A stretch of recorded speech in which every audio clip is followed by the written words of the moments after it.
The Tom Woods Show, episode 714. Prepare to set fire to the index card of allowable opinion. Your daily dose of liberty education starts here. The Tom Woods Show. Hey everybody, it's almost that time. Bob Murphy and I are hosting a cruise in October 2016. It's the Contra Cruise, named after our podcast Contra Krugman, and we've got a lot of terrific things lined up. How could this not be the best time you've ever had? Check it out at contracruise.com. If you're a homeschooling parent and you're tired of running yourself ragged, then check out the self-taught Ron Paul curriculum. And check it out through my special link where you get 3 free bonuses totaling $160. My special link, ronpaulhomeschool.com. Hello everybody, Tom Woods here. We're talking about the great Murray Rothbard today. Once in a while an article comes out that I use as a jumping off point to talk about something I want to talk about anyway. And there was an article, a very, very juvenile article written making fun of Murray Rothbard sometime a few days ago. So I thought, I haven't really done a good episode going through who Rothbard really was and why he mattered. And, why did Ludwig von Mises think he mattered? Why did people who, really matter think he mattered? What did he accomplish? And it's a lot. So joining me to talk about the great Murray Rothbard are Lew Rockwell, chairman of the Mises Institute, also its founder, publisher of LewRockwell.com, the executor of the estate of Murray Rothbard, and also former chief of staff to Ron Paul. Then also Jeff Deist, who was Ron Paul's last chief of staff and who is now president of the Mises Institute, and Joe Salerno, who is academic vice president of the Mises Institute, as well as a professor of economics at Pace University. He's also the author of the book Money, Sound and Unsound. All right, Joe, I'd like to start with you. In terms of Rothbard's work in economics, I've heard it said that the people who were at the South Royalton Conference in 1974, where the Austrian school really had its rebirth, everybody there was influenced by Man, Economy, and State, and if that had been the glue that kept what was left of the Austrian school together, that's got to be one of Rothbard's major contributions, just holding the school together. But how else would you describe his contributions to economics? Well, first of all, to a man, the people at South Royalton were all Rothbardians. Every single one was there because they had read Rothbard's great works that he published in the early 1960s. Man, Economy, and State, America's Great Depression, and What Has Government Done to Our Money? His contributions to economics were monumental. What Rothbard did was to take the Austrian line of thinking that was more or less consummated in Mises' Human Action, and go back and find others who were Austrians but were living in other countries, people like Fetter and Wicksteep, people in Great Britain, the U.S., and then weave together all of their strands of thought into a complete edifice of economic theory. So what Rothbard really did was to update economics and in the process take into account all the progress that had been made in economics and mainstream economics since the 1930s when Mises and Hayek really pretty much stopped writing or were stopped listening to. I think, as a historian who has some background in economics, that if his whole career had just been the book America's Great Depression, that would be a contribution we'd still be talking about today, and we'd be honoring him just for that, because that's a great work of history. He makes connections I would never have made. He knows who's doing what and who's related to what person and who's working where and who's at what university. And he's putting it all together, and he also knows, of course, economics really well. He spends the beginning of the book going through various business cycle theories and why the non-Austrian ones have a lot of unanswered questions. That is a fantastic book, and that was released the same year Milton Friedman was releasing his own book that, in its treatment of the Depression, took people down the wrong road. If I may just ask Joe to follow up just on that particular book. Yes, the first sentence in Milton Friedman's and Anna Schwartz's book is, "This is a history of the money supply." So they're not focusing on the actions and motivations and expectations of human beings. They're focusing on movements in some macro aggregate, some aggregative figure, and approaching it as if this macro aggregate caused influences on other things. That is, the human element is really dropped out in the line of causation. It's not real history, let's put it that way. I remember, I mean, I've been reading a lot of testimonies about, from people who knew Rothbard in life and wrote about him shortly after his death. Bob Higgs saying that I consider him one of the great intellectual figures of our century, and so on and on. Bob Murphy, who's written study guides to some of Rothbard's work, says, the older I get, the smarter Rothbard seems. That as I go back and look, I'm learning more and more from him all the time. And in particular, I remember the story about Mises being told that Rothbard may have some disagreement with him on, let's say, monopoly prices. And Mises' response was, whatever Professor Rothbard has written is of the greatest importance. So when I take these testimonies and I put them against, a kid on the internet, I think I'm going to take Mises and Higgs and the rest of them. I want to turn to Lou and Jeff and get your thoughts about Rothbard as a movement builder, because Justin Raimondo, not long ago out in San Francisco, after a talk he gave on that new book, a Rothbard book, Never a Dull Moment, said that really without Rothbard, there would be no libertarian movement. I mean, there might be some people in the Republican Party talking about free markets, but would there be a libertarian movement? And what did you guys think about that? I always thought when I saw Hans Sennholz, who was a great economist, great teacher, great man, that this would have been libertarianism in the Austrian school had it not been for Rothbard. So it would have been much more conservative, much more, how shall I say, not anti-state, especially in terms of military affairs, and circumscribed. Murray broadened things so, his scope of interest, and he was such an interesting guy, of course, as well as intellectually interesting. He just built the movement entirely out of his own head and his own personality in a way that it's a brand new creation. And so, absolutely, while there were libertarians before Rothbard, he is responsible for today's libertarian movement. Even those who don't like him, even those who condemn him, are heavily influenced by him, although they might not admit it. So yes, it's absolutely, Justin is right. Libertarianism is Rothbardianism and vice versa.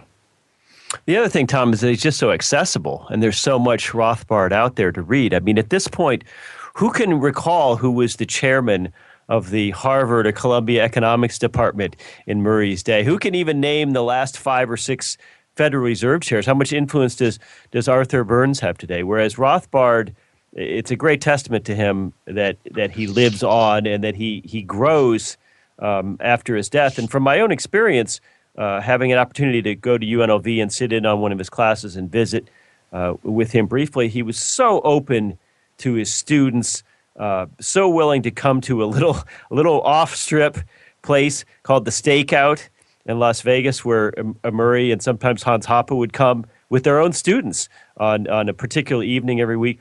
And on a personal note, for a friend of mine, he wrote a beautiful short letter of recommendation for him to attend a particular law school. So this is not some ivory tower guy. This is someone who rolled up his sleeves and got in the trenches, so to speak.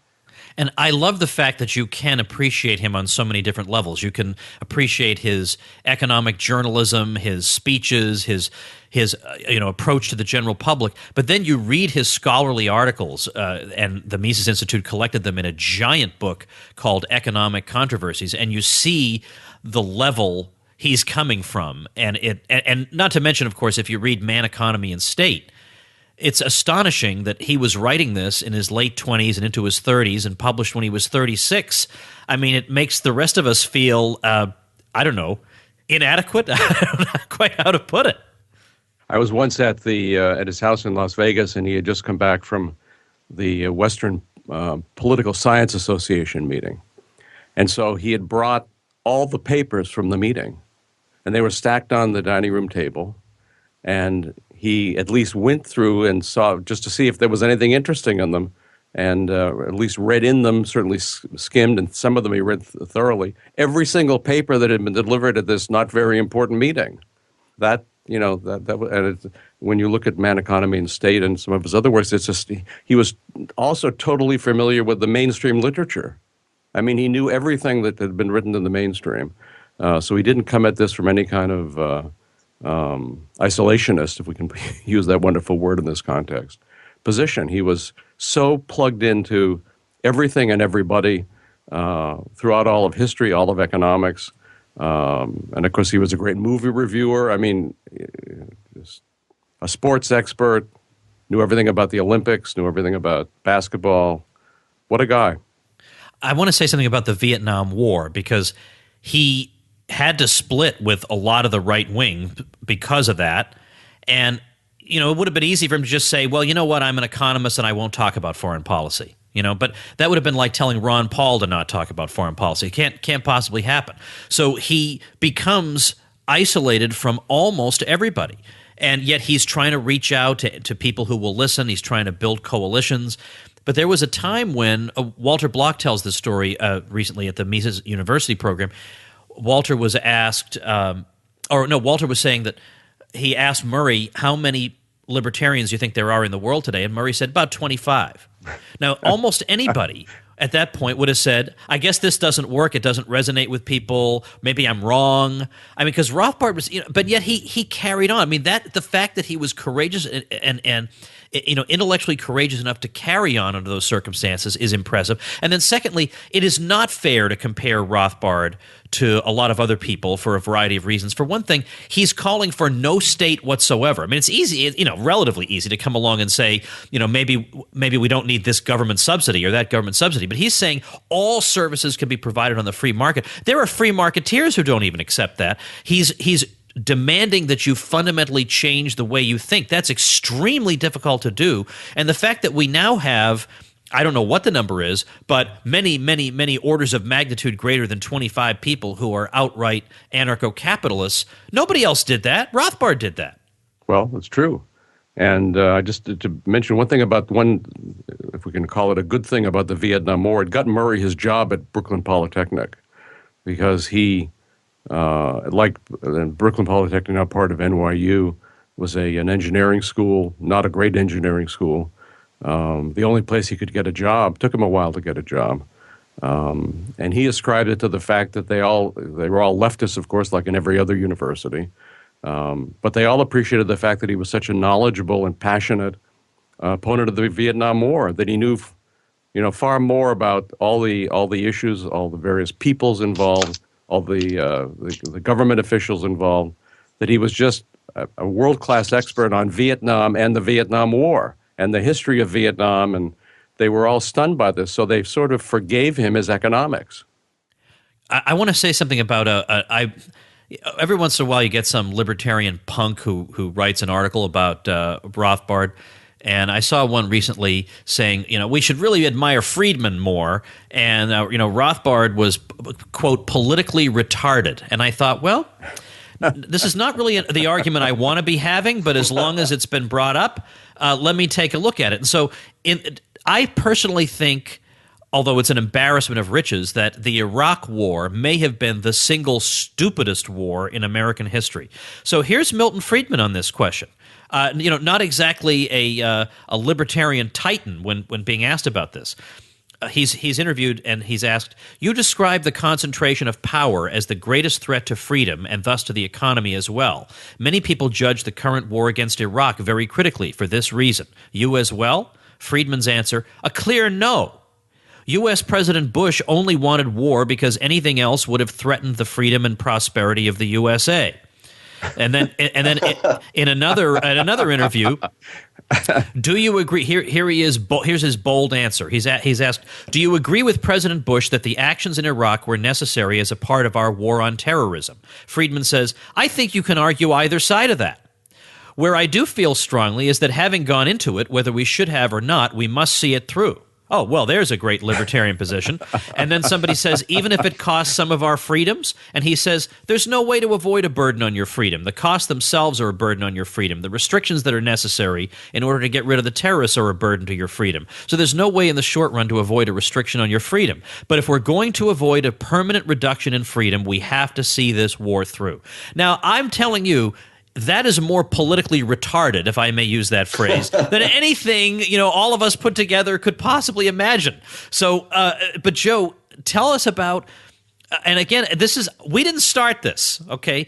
But Joe, what was Milton Friedman's view? So he's ridiculous on the Iraq War, a position that anybody could have gotten right. What's his position on Alan Greenspan, the absolutely catastrophic Alan Greenspan? Actually, before I answer that, Tom, I want to talk about his position on the Vietnam War. Oh.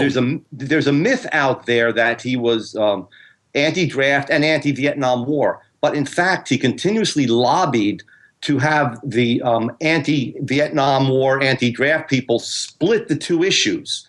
He didn't want the Vietnam War brought in. His rationale was, look, we just want to get rid of the draft. We'll complicate matters. We'll alienate people if we also attack the Vietnam War. So he wanted people to shut up about the Vietnam War.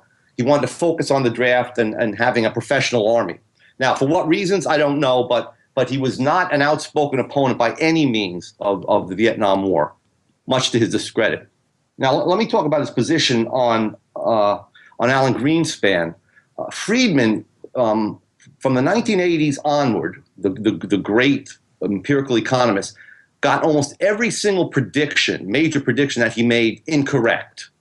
And just to give an example of that, from 2001 through 2006, he made a number of predictions about the U.S. economy and how great Alan Greenspan was. In fact, he sat down for an interview with Charlie Rose in December of 2005. And as you recall, it was in April that the housing bubble more or less burst and started to go down.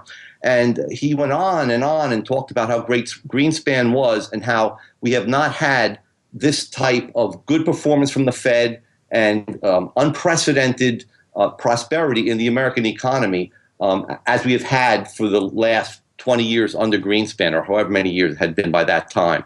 So he's very pro-Greenspan, and he had a blind spot when it came to bubbles. In other words, his own theory only focused on what's happening to the CPI. Is the price level going up or down? And if it's staying stable or near stable, well then, wow, the Fed is doing a great job. And then in January of 2006, he repeats this more or less in a Wall Street Journal article that he wrote, where he says that Greenspan has set the standard for all future Fed chairmen. He goes beyond that, and he says that no one has done what Greenspan has done, and that he himself has given up Friedman himself has given up his focus on a fixed monetary rule. He says if someone could be like Greenspan, we don't need a fixed quantity rule, or which fixes the money supply. So he went back on positions that he held for many years because he was so awed by Greenspan and his allegedly great performance. And needless to say, this, of course, helps to lend, if Milton Friedman supports him, then this lends credence to the idea that Greenspan is a free marketeer. And so, if Greenspan then later comes along and says, I guess I just didn't understand the irrationality of markets, then, well, the free marketeer has been dethroned and demolished and smashed. Of course, the free market people should have been and were criticizing Greenspan. So this is a huge, huge problem with Milton Friedman. And before I get all the hate mail, I want to hear these points addressed. Yes, I know he was good on occupational licensing and the minimum wage. I get it. That's wonderful, and I know he was a good debater, and he could speak very well, and I don't take any of that away from him. But if we're going to be criticizing Rothbard by comparing him to Friedman, I mean, these whoppers, I could excuse almost anything of someone who at least doesn't make these errors. Jeff and Lou, how would you deal with this whole Friedman versus Rothbard question? Well, it's interesting that Friedman is put up by a lot of people as the more politically palatable of the two, and Rothbard, the purist who can't get anything done, who can't get out of his own way. But if you look back at what he did in his career and in his lifetime, he was far more willing to reach out across ideological lines, across party lines, to anyone who might share a libertarian perspective on a particular issue And if anything, I think at the end of the day, Milton Friedman was derided by the left and seen by the left as a puppet of the right wing and a puppet of corporate interests or business interests. And so in that sense, a vast swath of the country did not take him seriously as an economist, however much he might be beloved in conservative and libertarian circles. So, I think time and hindsight gives us the opportunity to say, well, who really was more effective, and whose legacy is greater, and especially when you consider some of the things that Greenspan was, Milton Friedman was involved in, like the withholding tax. I think that in hindsight, Murray's looking pretty good, and that we see that movements have to be ideological, they have to be principled, and that Republican light has gotten us nowhere. No, of course, it's exactly true. And Friedman was a brilliant guy, but he was also, and this is another way maybe of defining politically effective, he was a shill for the Republican Party. Whether it was Nixon or Reagan, you don't become a beloved guy in Bush in Republican presidential circles if you're a principled libertarian. Let's just put it that way. You have to be willing to go along, and indeed, Milton Friedman did go along. So, and he wasn't making arguments to Bush about occupational licensure, although, of course, capitalism and freedom, he's wonderful on medical licensure and so forth. But in his sort of practical life, he was working with all the worst people in the country, justifying what they were doing, whether domestically or in foreign affairs. And that's why he was beloved, because he was buttering up power. So that's an unfortunate aspect. Some people would think, actually, of course, that was a wonderful aspect because that's the way to get ahead. But to me, a very unfortunate aspect of a brilliant guy who, might have gone in a different direction. I know that at one point he offered Murray a postdoctoral fellowship at the University of Chicago, and Murray didn't want to do it. He for among other reasons, he knew Milton Friedman. But I've often wondered if Murray had gone to Chicago, who knows what might have happened. Maybe he wouldn't have had any effect, but I don't know. Maybe he would have had an effect. Tom, can I jump in here for a moment? Please. Yeah. Well, it seems that the juvenile libertarians tend to impute to Milton Friedman a lot of their left libertarian views. For example, in the article that you were referring to that was up on the internet, the claim is made that Friedman, were he alive today, would be pro-immigration. In fact, to his credit, Friedman said that it would be ridiculous to have open borders and free immigration, given the welfare state that we have in the U.S. He made that point a number of times. No, it's true. He was not for open borders. Not all bad, Milton Friedman. All right. So when I just think back to my own, when I first encountered Murray Rothbard's work, and I guess at that time, David Gordon had done a bibliography of what was then known of Rothbard's published work. And, then we still find some obscure newsletter he had written for, like an investment newsletter. He writes a 40-page article that he publishes nowhere else. What we would all like to see, And so just the other day, I was reading his essay from 1959 on science, technology, and government. That was just sitting in his papers unpublished for years and years and years. He has entire book manuscripts that are still coming out.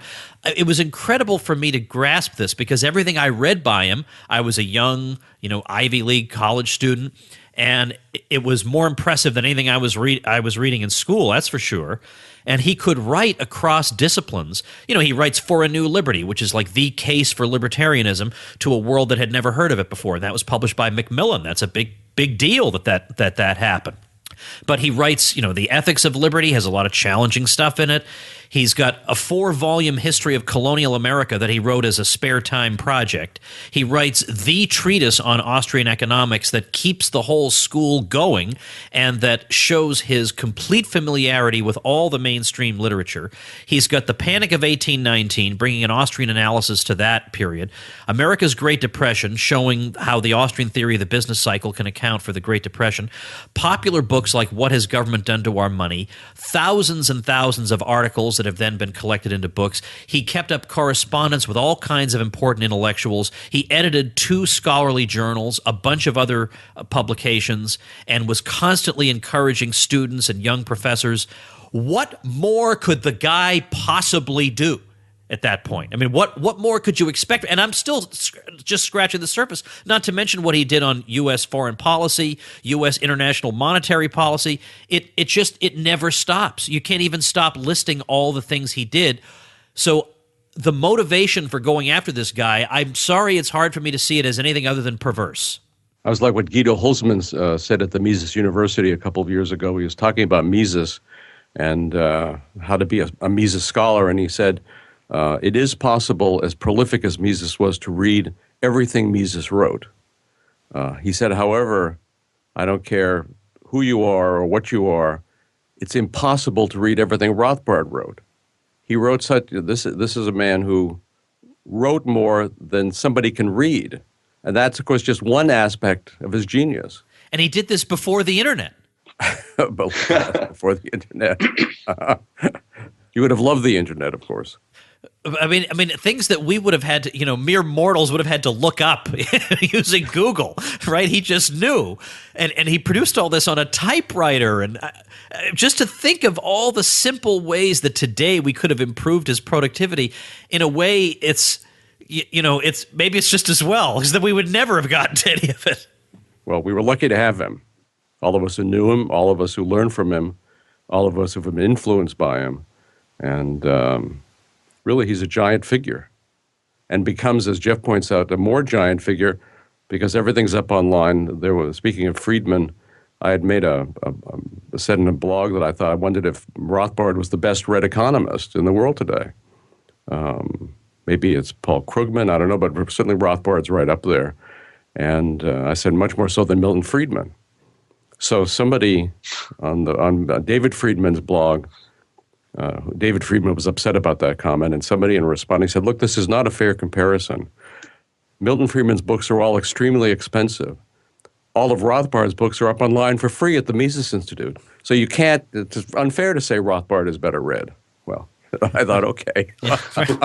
Darn right. Yeah, exactly. All right, any parting words from any of you folks?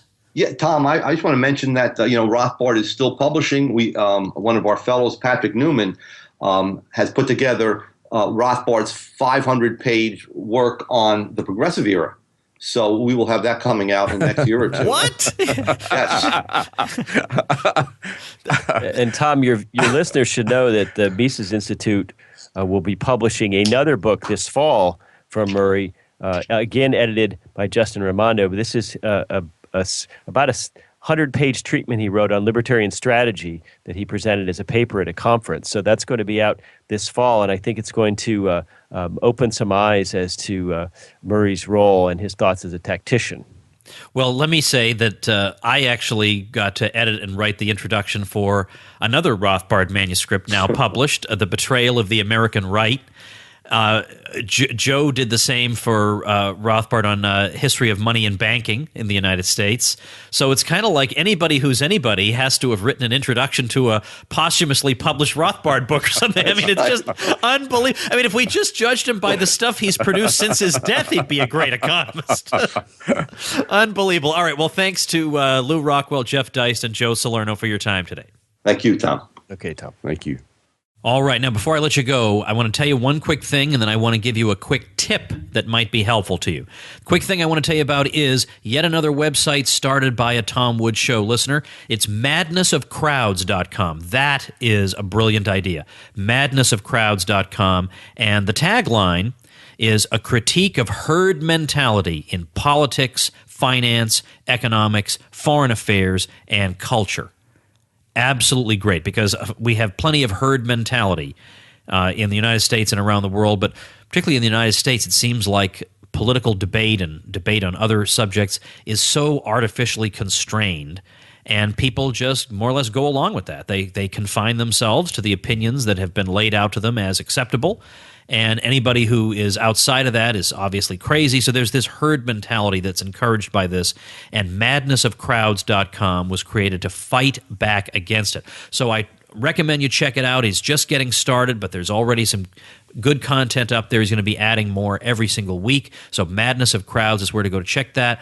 Madnessofcrowds.com. I'll be linking to it as the listener website mentioned at tomwoods.com/714, where, by the way, I'll also have a guide to reading Murray Rothbard. So you definitely want to check out tomwoods.com/714. Now, here's a little tip. Apparently, and I get this notification in advance, so I can give you, I always call it like the Woods insider trading. I give you this insider knowledge that only I have and a few people have as affiliates, but Bluehost is having another, it's very unusual for them to have two sales right back to back. They're having another flash sale just Wednesday, August 17th, 2016, where it's going to be $2.95 a month, $2.95 a month for web hosting. It's ridiculous. You want to grab that. So if you're thinking of starting a site, wait. Don't do it until Wednesday the 17th. Set it on your Google Calendar and then go. Save some dough. I'll be reminding you about that through my newsletter at tomwoods.com, but you'll definitely want to do that. Because remember, once you do that, you get a lot of free bonuses from me. You get 24 video tutorials on blogging, and you get mention on my show. You get a backlink on my site, which is gold for your Google ranking. So you'll want to pick up all those goodies. You can get them at tomwoods.com/publicity. It'll show you exactly what you need to do to get those goodies. Got to use my link to get your Bluehost hosting, but that's it, and I give you all those free goodies. So tomwoods.com/publicity will explain all that to you. All right. Let's see. Next week we're gonna be talking a little music, but it's gonna be music and liberty. So don't worry. I'm not just gonna be imposing my progressive rock tastes on you, which you should be delighted to hear about. By the way, I'm hoping to get Bob Murphy back on the show because we're gonna talk about the history of economic thought and why it matters. We're talking to Brad Berzer and mythology and why the stories we tell in our civilization matter for the cause of liberty. That and money and all kinds of great stuff, economic and non-economic, coming your way next week. So make sure and subscribe on iTunes or Stitcher. We'll see you next week. Become a smarter libertarian in just 30 minutes a day. Visit tomwoods.com to subscribe to the show for free, and we'll see you next time.